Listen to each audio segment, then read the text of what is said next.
Well, Israel is one of the loudest voices calling for a tougher line on Iran's nuclear program, but Israel's own nuclear capability has never been put to inspection. Even so, this is what is known. Israel has 2 nuclear research centers at Dimona and Sorek. Latest estimates suggest Israel's produced at least 118 warheads with weapons-grade plutonium. The Jericho ballistic missiles are capable of carrying such weapons. The Jericho-1, which is now obsolete, had a range of 500 kilometers and could carry a 20-kiloton nuclear warhead. It's 20 times more powerful than the US bomb dropped on Hiroshima in 1945. The Jericho-2 has a range of 1,500 kilometers. It could just reach Iran and is believed to be able to carry a 1-megaton nuclear bomb. That's 1,000 times more powerful than the Hiroshima bomb. And it's thought a Jericho-3 is now being developed, able to travel around 5,000 kilometers, bringing all of Iran and Europe into its range. Nicole Johnston has more. In southern Israel, the Negev desert unfolds all the way to the sea. 13,000 square kilometres of tough terrain. Out here in the middle of the baking desert is probably the perfect place for Israel to put something that it doesn't want the rest of the world to know about, and it certainly doesn't want the rest of the world to see. And that something is the Nuclear Research Centre Negev, also called Dimona.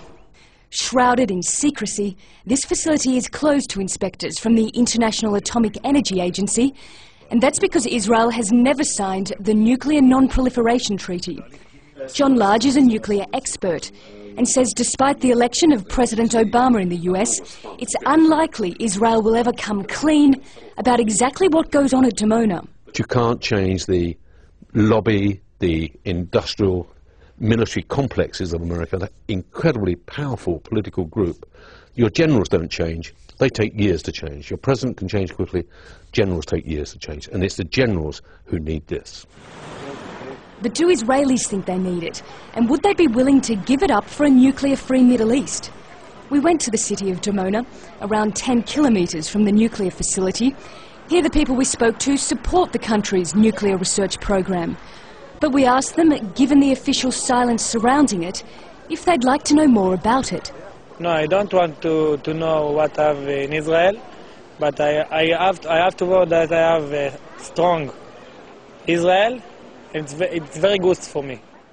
Amir Beton's mother worked at the Dimona plant, and he sees no reason for Israel to join the Nuclear Non-Proliferation Treaty or to allow IAEA inspectors into the country.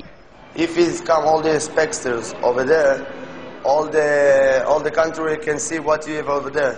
It's not good. But not everyone we met was content to stay in the dark about Dimona.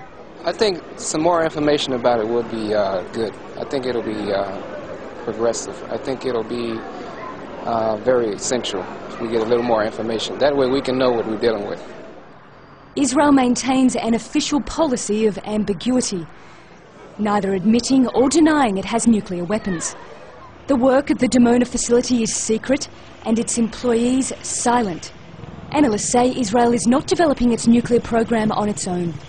So clearly to maintain and develop its nuclear weapons and its missile and delivery system requires overseas help.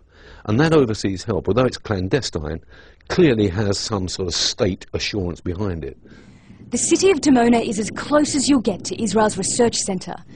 And while the West focuses on Iran, Israel's nuclear program goes on unchecked, far from the spotlight.